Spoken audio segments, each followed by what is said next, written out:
ئەم کاتتان باش و خۆش هاتنەوە بۆ دیداری ڕۆژ لە بەشی کوردی دەنگی ئەمریکاوە. هەرێمی کوردستانی عێراق لە قەیرانی قوڵدایە، نەکە لە ناوخۆی هەرێمەکەدا، بەڵکو لە نێوان هەولێر و بەغداددا.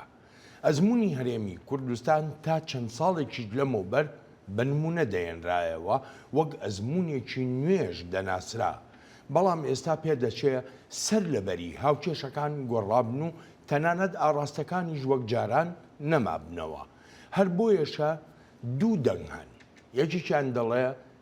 ئەم ئەزمونە بەرەو نەمانی قەوارەی سیاسی هەرێم دەڕۆن و هەندێکیشیان دەڵێن نەخێر، هەر شتێک ڕوو بدە نابێتە مەترسی بۆ سەر قەوارەی هەرێمی کوردستان. دکتۆر محەممەد ئەحسان پێشتر وەزیر بووە لە کابینەکانی حکوومەتی هەرێمی کوردستاندا و دواتریش سەرۆکی ئەنجومەنی کاروباری ناوچە دابڕێنراوەکان بووە و هەروەها ئێستاش دکتۆر محەممەد مامۆستای زانکۆیە لە بەریتانیا. دکتۆر زۆر سوپاس دەکەم بۆ ئامادەبوون. تۆ پێم بڵێ ئەزموونی قەوارەی هەرێمی کوردستانی عێراق لە بەردەم مەترسیدایە یان نا؟ بەڕاستی کوردستان لە قەیرانێکی خراپدایە، لە وەزایەکی زۆر خراپدایە، بە اعترافی پێ بکەین. تەوەجوهات هەیە لە لای بەغاوە، لە لای خەڵکێکی زۆر لە بەغاوە بۆ هەموو شتێک بێتەکردن دژی هەرێمی کوردستان. عینی کاتش لە لای وڵاتە ئەقلیمیەکانیش لە ناوخۆی کوردستانیش نەتەباییەکی واضحی هەیە لە ناوبەیانی ئەطرافە سەرەکیەکانی کوردستان. بەڵام تۆ بڵێ تەهدیدێکی تەمامی تا ئەمڕۆن بۆ نەمانی بچۆ بێت، من بڕوان ناکەم بۆ چوونەکەی من ئەوەیە حەقیقەت زۆر خەڵک لە پێشن وایان کرد بۆ هیچ شتێکی لە کورد نمێنێت. ئەم بۆ چوونانە تازەنین، بەڵام ئاحتیمات ئەگا لەسەر یەک ڕێزی کورد، ئایا کورد چۆن ئەتوانێت یەک ڕێز بێت ناو ماڵی خۆیەوە، چۆن ئەتوانێت ڕێگە بگرێت لەو کەسانەی کە دەیانەوە بکەن، چۆن دەیانەوەی وەزعی خۆیان چاکەن، ڤژنێکی تەواویان هەبن بۆ ئایندەیەکی تر، مەنتقێکی جوانتریان هەبێ بۆ ئیدارەکردنی وڵات، بۆ چوونێکی جیان هەبێ بۆ ڕۆیەیەکی ئایندە. ئەمانە هەمووی پێکەوە ئەتوانین کورد خۆی لە نەجات کات لەوانەی نەم پلانانەی کە هەیە. بە تۆ بڵێم هیچ پلانێک نییە، نەخێر پلان هەیە، بەڵام بە من بڵێ کورد چ ڕێگیری و چ پلانێکی تری هەیە تاکو ڕێگر بێت لەم شتانە بۆ چوونەکەی من تا ئەمڕۆ واضح نییە. لەبەر نەیەک ڕێزی ماڵی کورد کاریسەیەکی خراپە بەرامبەر ئایندەی کورد. حقیقت پێتویە ئێمە پێویستە زۆر بەڕاشکاوانە سیر بکەین، بە جدیتر سیر بکەین، دراستێکی تەمامەنی خطورەتی وەزعەکە بکەین و بگەینە قەناعەتێک. یەک تەرافێکی کوردی لەم قوناغە یعنی بوت ناچێتە سەری بە تەواوی. ئەم مەرحەلەی کە تیاداژین ئەگەر تەرەفێک حزب بکات بیانەوە من قازان چەکەم تەرەفەکەی تری کوردی زەرەرەکات، هیچ کەسێک قازانج ناکات لەم گەیمە. It is a losing game for everybody. یاریەکە دۆڕاوە بۆ هەموو. تۆ پێم دەڵی دکتۆرەڵی کورد لە قەیرانێکی گەورایە، هەرێمی کوردستانی عێراق یعنی نوقمی قەیرانێکی ئێجگار گەورە بووە. جامێ بزانم دەسەڵاتی سیاسی کوردی، دەسەڵاتی فەرمانڕەوای کوردی بۆ خۆی چەندێک بەرپرسیارە لەو قەیرانە؟ بێشەک ئێمەش زۆر بەرپرسیارەتیە کێوێتە لەسەر شانمانیش. هەموو ئەطرافەکانی تر نابێت لە هیچ مشکلەیەک ئێمە سیر بکەین هەموو ئەطرافەکان غەڵەت بوون ئێمە بە تەنیا تەواو بووین، وانە ئێمە جزئێکی تەمامەن لە مەشکلە لە مەسەلەکە تەحملەکەین. درێژخایەنی کێشەکان کاک بەڵێن ئەگە کێشەیەکی سیاسیت هەبێت درێژخایەن بی بەد فترەیە درێژەیە، یعنی ساینتیفیکلی علمیەن هەردوو تەرەف بەرپرسیارن. ئێمە زیاتر ئەکید بەختە بۆ من 7 ساڵ نوێنەری هەرێمی کوردستان بووم لە بەغا لەعبەیەکی تایم گەیمی لەگەڵ ئێمە دەیکرد، دەیزانی بیانەوە نەفەسێکی درێژ لەگەڵیان بکەین، ئەوان نەمتەفقە من لەگەڵ یەکتر ئەخیرن. بەغدا نیەتی حەلکردنی کێشەکان نەبوو. ئێمەش زۆر بە ڕۆمانسیەت زۆر کێشەکمان سەیری ئەومان دەکرد لەگەڵ بەغا، زۆر حەلمان دەکرد کێشەیەکی بە طریقەیەکی ڕۆمانسی لەسەر خاتری ئەمە با اتفاق بکەین تەشکیلی حکومەت بکەین لەسەر خاتری ئەمە بەس ئەمە نەبێتە ڕئیس وزەرا، با اتفاق بکەین با اتفاقێکی سیاسی بکەین. ئێمە لە سیر کە لە 2005ەوە تا ئەمڕۆ هەموو اتفاقەکانی کردیتەوە لە پێش تەشکیلاتی حکوومەت هەمویان جێبەجێ نەبووە. معقولە طرفەکانی تر هەمووی غەڵەتن، ئێمەش ئیمامی عەلین هیچ غەڵەتیمان نەبێ بۆ چوونەکەی من نەخێر، ئێمەش غەڵەتیمان کردووە، ئێمەش جزئێکی گەورەی تەحملی مەسئولیەتی و غەڵەتە ناکەین. تۆ بە ناوی دەنێ بە هەڵوێستێکی ڕۆمانسیانەی سیاسیانە لەگەڵ بەغدایە ئەمکە لە نێوان هەولێر و بەغدادا هەبووە بەڵام لە بیریشمان نەچێت دکتۆر کورد لە 2005ەوە هەتا چەند ساڵە لەمەوبەریش بڕیاردەری سەرەکی بوو لە بەغدا سەرۆکوەزیری دادەنا سەرۆکوەزیری لادەبرد ڕاستە باشە تۆ لە وەڵامی پرسیاری یەکەمە ئێمە چەند متتەفق بووین گەلێک کاک بڵێن من لە بەغا بووم بەڕاستی شەهادەیەکی لۆ تاریخەدەم کە جەنابی مام جەلال لە بەغا بوو جەنابی کاکسەر مەسعود لە بەغا بوو لەسەر خەت بووین یەکێک نەدەیتوانی مقاومەی کورد بکات حقیقت لە بیرم دێت کە بریاری ئەوەماندا کە جعفەری لە لامیلان نەنەمێنێت واللهی بە جعفەری لە خیدالی کەمتر لە 24 ساعت چۆکی داینا بە عرض و لە کابینەکەی دەرچوو حکومەتەکەی هەڵوەشاست کە ویسمان پاڵپشتی دەستمان لە علاوی شیشت بووینە پاڵپشتی مالکی لە حکوومەتەکە ئەگەر ئێمەش بێشک هەڵامان کرد و اعترافەکەین بن من خۆمەڵێم بێشک اعترافماکەین هەڵامان کردی ئەگەر هەڵامان نەکردبە وەزعکەوای ئەمڕۆ تێنەدەهات هەڵامان کردووە بەڵام ئەو کاتە بووچوونەکانمان وا بوومێن و ئەمە باشترە حقیقت نە هەڵامان کردووە ئاعترافێکی ساریحەکەی زۆر هەڵامان کردووە باس هەڵاکانمان نەکێمە بە تەنیا بوون هەموو ئەترافەکانی کوردی پێکاو بووین نابێ ئەمڕۆ تەرەفێکی کوردی بە من بڵێ پارتی دیموکراتی کوردستان ئەو کاتە هەڵی کردوتەوە من بەشدار نەبوون هێمە هەمومان بیدون ئەشکال هەموو حزابە سیاسیەکان بەشێک بووین لە سەرکەوتن بەشێک بووین لە هەڵەکان سەرکەوتنی چی؟ یعنی سیر کە ئێمە ئەو فترەی بەڕاستی هەندێک سەرکەوتنمان هەبوو پرۆسسی دەستور سەرکەوتنێکی تەواو من ئەڵێم تاکو 2014 لە ناحیەی میزانیەوە لە ناحیەی زۆر شتەوە دەتوانی شت بکەی بەڵام بەغا تایم گێمەکەی بەغا لە ئێمە بەعاقلتر بوون ئەوان دەیانزانی ئەخیرەن حەلی کێشەکانمان لە بەغایە ئێمە هەزرمان دەکرد حەلی کێشەکانمان ئیما لە واشنگتنە ئیما لە لەندەنە ئیما لە پاریسە ئیما لە تورکیە ئیما لە ئیرانە بەغا دەیزانی حەلی زۆربەی کێشەکان و پرۆسیجەرەکە لە تەهران و لە بەغایە کەسێکی تر دەنگی بەرز لۆ ئەوانە بەڵام ئێستش دەڵێن چارەسەرکردنی هەموو کێشەکان ڕاستە لە بەغدایە بەڵام لەژێر کاریگەری کۆماری ئیسلامی ئێراندا لەژێر کاریگەری تورکەکانە لە تورکیا سیرکە تورکەکان حقیقت من دیفاع لە تورکیەکانەوەکەم تورکیا طماحی خۆی هەیە لە عێراق بێشەک تەموعی هەیە بەڵام ئەوەی دەستی بەرزی هەیە لە عێراق ئیرانە ئیران دەستێکی زۆر باڵای هەیە لە عێراق بۆچوونەکانی سەرەگرێ ئەتوانێ بڕوا بکە لە ڕێیس وزەراکەوە تاکو مۆزفێکی تر ئەگە تەدەخلی تێدا بکات ئەتوانێت ئیمما ئەیکات یان نایکات ئەدەنگێکی باڵای هەیە لە ئیران ئیرانیش لەبەر پیاوی خۆی هەیە لە مەنتەقەکەی نیوی کورد بەدەستیتی نیوی کوردستان لای تر برادەرەکانی شیعەکان بەدەستیتی ئەدەواتی هەمووی پێکەوە ئەلە تەنفیزی تەشریعی قەزایی هەمووی پێکەوە بەدەست ئیرانە تورکیا ژەمان شتی هەیە ئاماژە بەلایەک دەکردستانە تورکیاش لە لارەمی کوردستانە لایەکی بەدەستەوەیە لە بەغدا چەند لایەنێکی هەیە زعیفترە ئەو دەسەڵاتی ئیران هەیە بەقەدەر تورکیا نییە بۆ چون ئەمە هەردوو تەرەف کاریسەیە لە عێراقەکان کاکە بۆ عێراق خۆی نابێتە وڵاتێکی صاحب سیادە و صاحب وڵاتێکی تەمام بۆ تورکیا تەداخلی تێدا بکات یان بۆ ئیران تەداخلی تێدا بکات لەبەر بچوونەکەی من ئەوانەی کە حکمڕانیەکەن لە عێراق پیاوی دەوڵەت نین عاشقی سیاستن زۆربەی ئەوان کە پیاوی دەوڵەت بن بە کورد و بە عەرەب ناڵێن بە عەرەب و بە شیعەکان بەتەنیاها ئەزانی کورد ناتوانێت چێتە بەغاوە بزانێ میوانە هەست ناکات بێنەوە وڵاتەکەی خۆی تیان هادیتە لە بەغا تەنها بچوونەکانی خۆی یا بچوونەکانی حزبەکەی خۆی جێبەجێەکە لە بەغا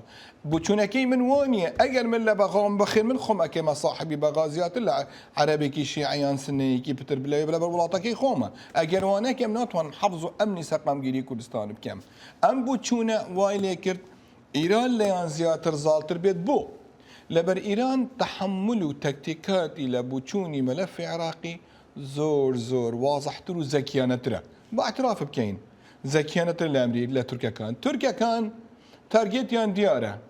حدودەکە ئەگرێ یان ناگرێت جەبهەی تورکمانی هەیە لەوێ یان نییە تەنسیقێک لەگەڵ پارتیەکات یان ناکات زەختێک لەسەر یەکێتیەکات یان ناکات بەڕێگاکەی ڕۆژاوا دەگرێت یان ناگرێت دژی پەکەکەی یان پەکەکە نیە کۆنسنتریشنەکەی زۆر مەحدودە ئیران ئۆپن ڤیوێکی تەواوی هەیە هستا كابيان أم ولاته هم حديقي خلفي خويتي بوشونكي وايا وبشيكي الاستراتيجيتي كي دريش خايني هي ربط العراق كابا سوريا والسوريا كابا لبنان كابا هجوم لسر إسرائيل ولا الحوثي كان بجنيكي تواوي هي بوشونكي من سركوتو بنا لنا لا سياساتي خويان ولو دجمانه بلام كاودريكي سياسي من الله يمنع نجاحاتي كانت يعني اینجا کاتە بۆچی عێراقیەکان بە کوردیشەوە بیلاایندی خۆیان ناکەنەوە دەبن بە بەشێک لەو پلانانەی کە ئێران هەیەی ئێران چ دەیەوێت کاکە پێت بڵێم بەڕاستی ئەمە زۆر متابعی ئەمە لە فەم کردیتە لە جەناحی ئەکادمیەوە زۆر ئێران شریکی ناوێ ئەگە شریکی بوێت قەت مشکلەمان نابێ با شریکاتی لەگەڵ ئێران بکەن ئێران تابعی دەوێ شخصێکی زەلیلی دەوێت تەنفیزی استراتیژیەتی خۆی بکات ئەمە مەسەلەن لای پارتیەوە قبول نییە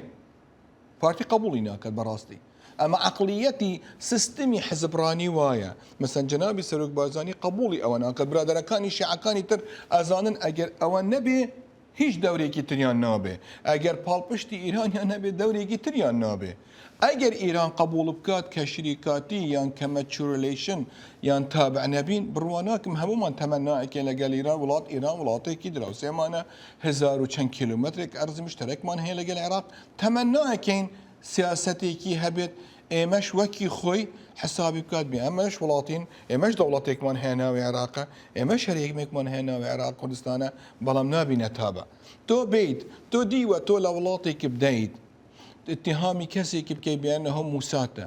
مناڵێکی یان زەمانگی لەگەڵ شەش ساڵۆخی لە ماڵەکەی بدەیت ئەم منطقی ئەنجوهیەتە مناڵێم ئەم منطقە لە منطقی کە ئەسرائیل بەکارهێناوە لەگەڵ غەزە زۆر خراپتر و وێرانترە بەڵام ئەوەی کە تورکیاش دەیکا بە پێ ئەوەی تورکیاشەکە ئەزانی بە پێ راپۆرتە نێونەتەوەییەکان زیاتر لە 100 کەس بەهۆی بردومانەکانی تورکیاوە خەڵکی سیڤیل نەک ئەوەی کە دوێنێش منطقەی لە منطقە دەوروبەری زاخۆی قەسفی کراوە خەڵکی سیڤیل پێوە دەبێت کەواتە لە هەردوو ئیداری هەردووکیانەکەین بۆ ئەم سەرکردایەتی سیاسی کورد خۆی ناخاتە بەردەم لێ پرسراوێتیەکی مێژوویی گەورەوە کە ئیدانەی هەردوو لا وەکو یەک من خۆمەڵێم بۆ هەرێمی کوردستانی عێراق دابەش دەکرێ بەسەر دوو بەرەدا ئەمە کاریسەی کووردە لەبەر کوردن لەبەرەوە واکەن ئەگەبەی سەیری تاریخ بکەی کاکە بڵێن هەر لە تاریخ ئێمەوا بوون حقیقت لەبەر هەمومان لە تاریخەوە هەردوو بەرەگی کوردەوە لەگەر یەکێک لەم تەرەفە بوو یەکێک لەم تەرەفەکانە لە تاریخەوە بوون حقیقت تا ئێستا مش ئێمە ملەتێکین قازانجمان نەکردیە لە دروست و عوبەری تاریخ سەیری ئەمڕۆکە بەڵێ بەمانای شکە پێم دەڵێ کورد بە هیچ شێوەیەک هیچ وانەیەک لە مێژووی خۆی بێکشک ئێمە هیچ وانەیەک لە مێژوو وەرمان نەگرتووە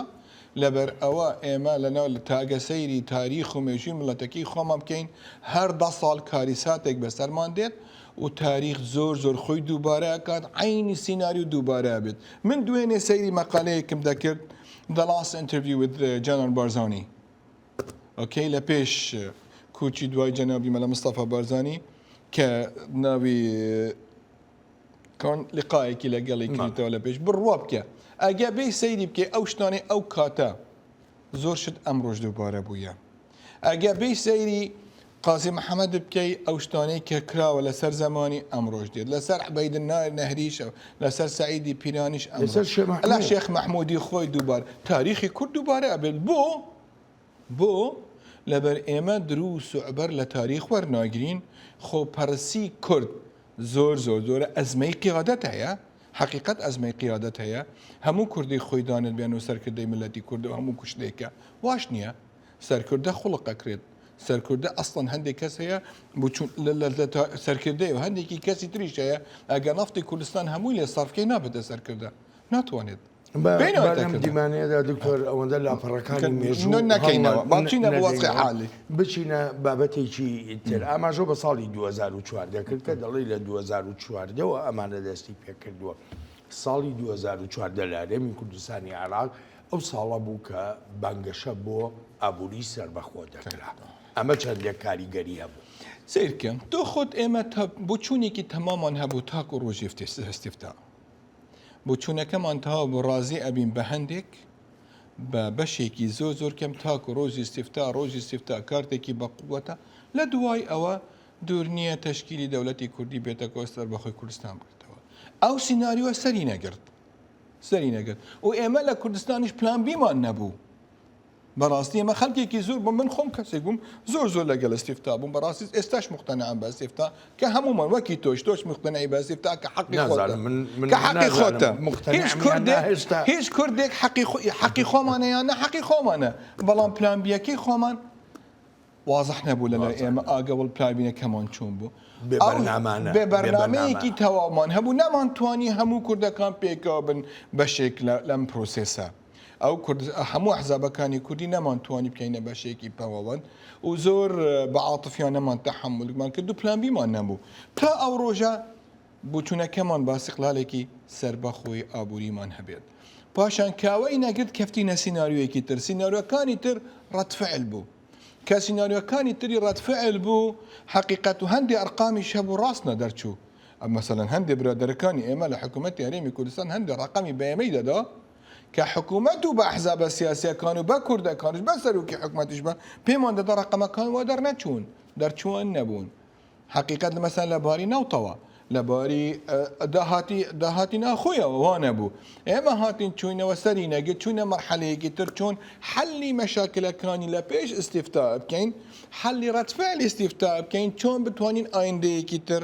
خۆڵکین بوو ملەتەکە بەرەو پێشەوە بچینەوە ئەمەش هەمووی پێکەوە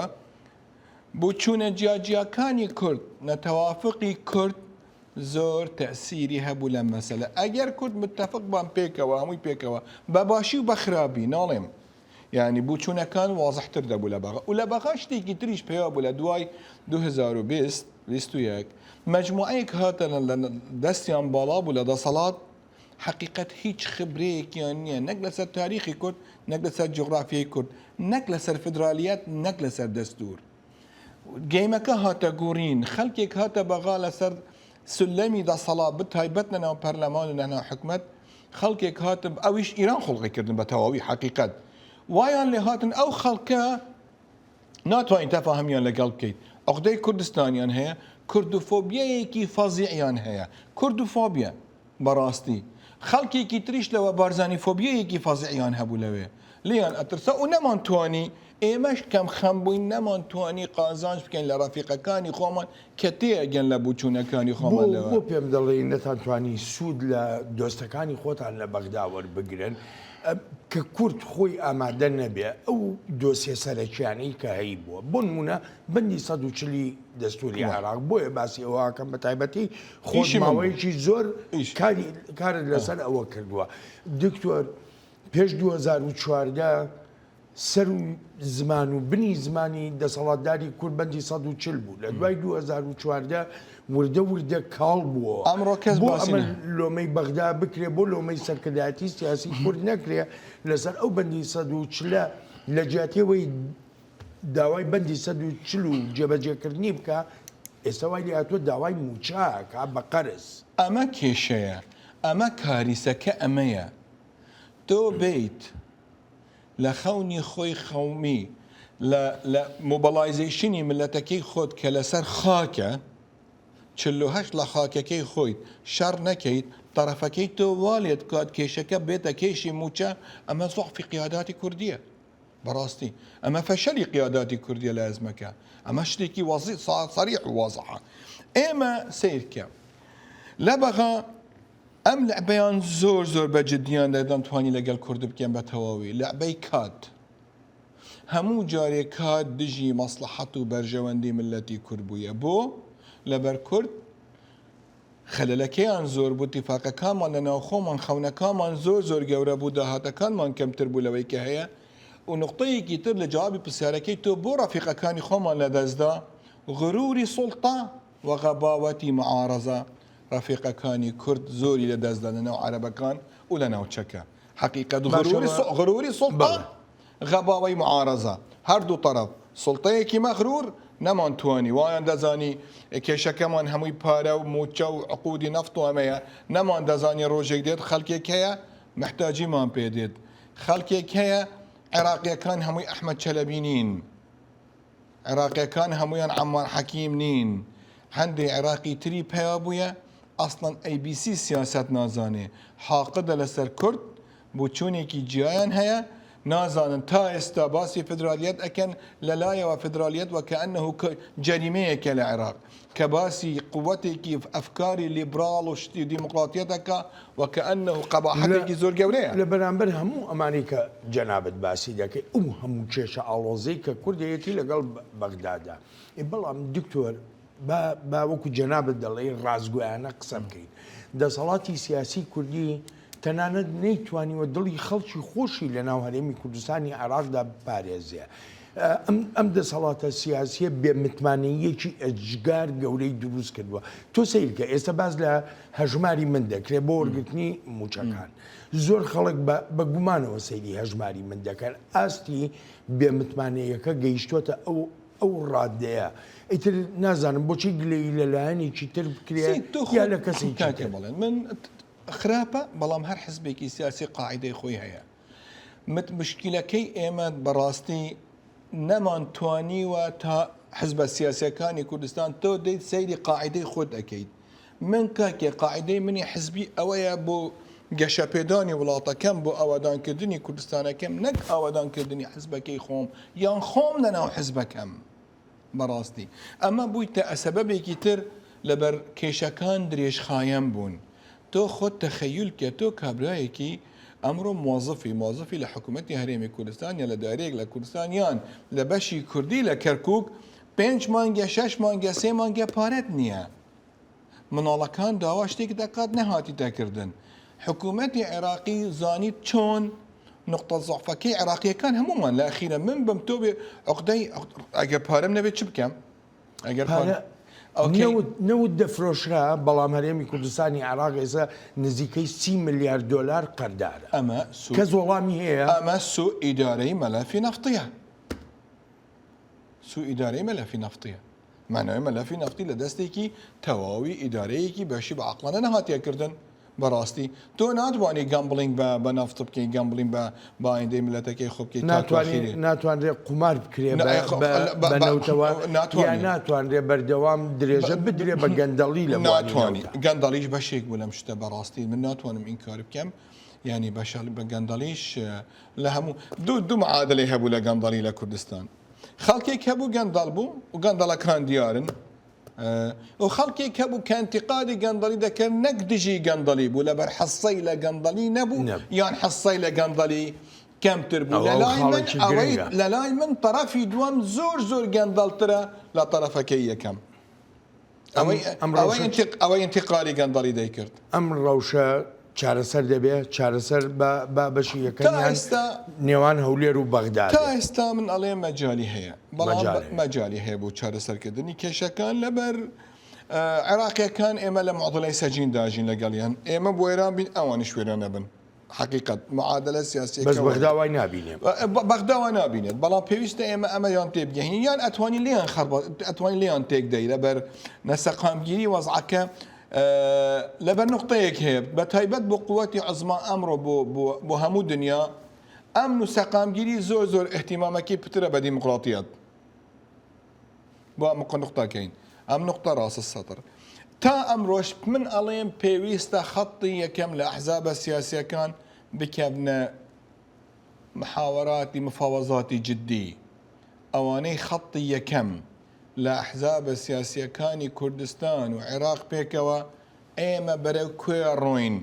ئەم مەشاکلانە تاکەی حسابی زەرەر بکەین چەند زەرەری مالی زەرەری اجتیماعی زەرەری نەفسی لە عێراقیدایە و لە کوردستانیشدایە ئەم کێشانە تاکەی ئەم کێشانە بەردامێت وەرن حەلێکی جزری بکەن کە ئەڵەین دەستور من ناتوانم ئەمڕۆ بێم کابرایەک تەفسیری دەستور بۆم بکات دەستور لەسەر وەرەقەی نووسی دیوە بە حیاتی خۆی نازانێت کەلتوری محکەمەی دەستوری چێ و نەهی سەقافەیەکی دەستوری هەیە نەهی سەقافەیەکی اتحادی هەیە ئەو خەڵکانەی کە بەشێک بوون لە نووسینی دەستور بە ئەوان لەگەڵ یەکتر دابنیشن و حەلی کێشەکە بکەن یان کەسێک سالم نابێت لەم معادلە و لەم سەقامگیریە کە لە مەنتەقە هەیە بڕوا بکەن ئەی لەسەر ئەسلی ناوخۆی هەرێمی کوردستان یعنی ئێستا تۆ سەیری کە دکتۆر ڕۆژەکەیان بە چ ئاقارێکدا بردووە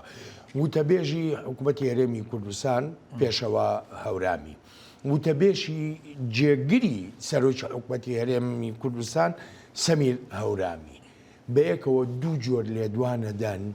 یعنی کە سەیرەکەی ئەمە لێدوانی حزبەیە لێدوانی سيد حكومتها. كاك بالين من سيد متابعي اما تقريبا زيادة لمانجي كاليرا متابعي سوشيال ميديا كردية كم وتبيجكاني انا هردو لاوا بحقيقة ام زمانة لمصلحة كردستان نية ام قصي دج بيكتر لمصلحة كردستان نية وكسيك لي قازنش ناكاد براس تمنى كم دروس عبرت لآيندي لو تجربه نوطو 4 ونوطو 5 ونوطو 6 ونوطو 7 ونوطو 8 اتفاقي واشنطن بكين كتشمان كتاكو اتفاق بيتا كردن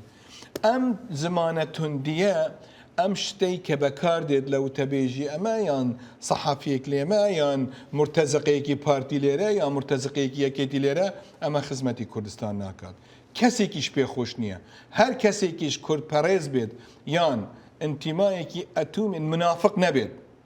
حقيقة منافق نبيت وبظن مخاطرة كانت شيء هيج قصيكي تندي بەڵام لیان قبول دەکەن دکتۆریان ئەمە کێشەکەیە سەرۆکی حکوومەت لە وتەبێژەکەی قبول دەکات جێگری سەرۆکی حکوومەت لە وتەبێژەکەی قبول دەکات منطقة نراستا دنجي عقل بيويستا برز بيت لم مرحلة تاكو كنترولي زور بيكيشا كام كانيان منطقة بما فيها كردستان لسر طبقي كي آجرة وكرزي كيش ليم سالم نابد وخلقي كيش هي شوروش كاركات تاكو قازانش لم بوچونا نبكات تاكو شركة خوش تربكات ولا مصلحتي كردانية نك لنا بين لداخلي حزبكان لنا بيني حزبكان نك لسر آستي عراق لسر آستي ناوچكا ودوستكاني كردش هيج كسي كي دوستي كي كرد ام منطقة بيخوشنية وخلقي كيش بيزار بويا لم منطقة دوستكاني كرد بيزار بوينا لمنطقي شري كردي يعني ام اسلوب ناشينين بين احزاب كان سياسي كردي دکتۆر بەداخەوە کاتی بەرنامەکەمان بەرەو کۆتایی دەڕوا بە ئەمەیان دوا پرسیارم بێ پێم دەڵێ و بە بینەرانی ئازیزیش دەڵێ هێشتا هیوایەک ماوە کە وەکو دەرفەتێک لێ بڕوانرێ بۆ چارەسەرکردنی هەموو ڕەوشەکان ئەم هیوایە چۆن گەشە دەکا لە کاتێکە حزبی کوردی بە پارتی بەیەکێتی بە گۆڕان بە حزبەکانی تریشەوە خاوەنی پرۆژە نین پرۆژەیە کە نای لێبنی پرۆژەیەک بۆ ئایندە خاوەنی کارنامەیەک نین کە بڵێ تێکڕاییەک دروستکە هاو بەشیەک دروستکە لێک نزیک بوونەوەیەک دروستکە ئیتر چۆنەوە دەرفەتە تو خۆت سیرکە تو ئەگەر من لە جیادی سەرۆکی هەرێم بم تەسەڕف ئەکەم کە سەرۆکی هەرێم نەک ئەندامێکی قیادی پارتی دموکراتی کوردستان رقم 1 رقم 2 حزبە سیاسیەکان هەمویان داواتەکەم دانیشم لەگەڵیان پێیان ئەڵێم من قسەکەم لەگەڵتان کە سەرۆکی هەرێم هەمووتان دەنگتان بە من داوە ئێوەش وەرن قسە بکەن لەگەڵ من وەکی ئەحزابە سیاسیەکانی کوردستان چۆن کێشەکانی خۆمان حەلکەین ئەگەر بتوانین بەم پرۆفێشنەڵە بەم عەقلیەتە تەحامڵکەین زۆرگەی کێشەکانمان حەلە بێت و پێکەوە بڕۆینە بەغا نەک بەغا ئومنیەتی ئەوەیە حزبێکی کوردی بەتەنیا بێتە بەغا بەجیا و قەت حزبێکی کوردیش بۆ تەفکیر نەکات ئەگەر چوتە بەغا ئەمڕۆ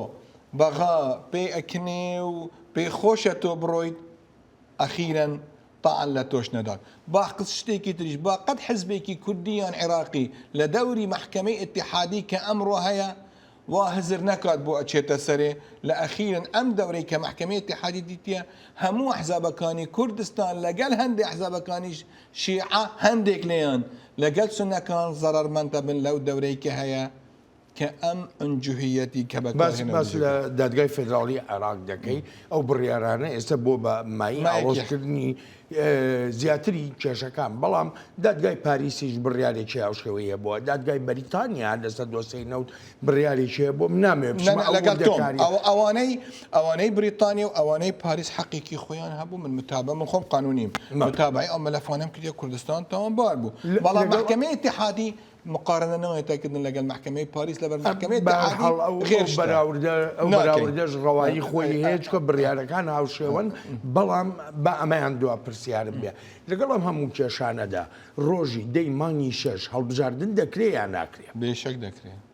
بيجماني لوا بيشك دكري زۆر سپاس دەکەم دکتۆر محەممەد سەرچۆن کاتمان زۆر سپاس. نەما بەداخەوە زۆر سپاس دەکەم بۆ سەرچۆن. ڕوونکردنەوەکانت سەرچۆن ئەلبەتە ئازیزانم سپاسی بێپایانم بۆ ئەوەی خۆشەویستە کە تا ئێستا لەگەڵماندا بوون زۆر. تا دیدارێکی نوێی ڕۆژ هەر لە خۆشیە جێتان بێڵی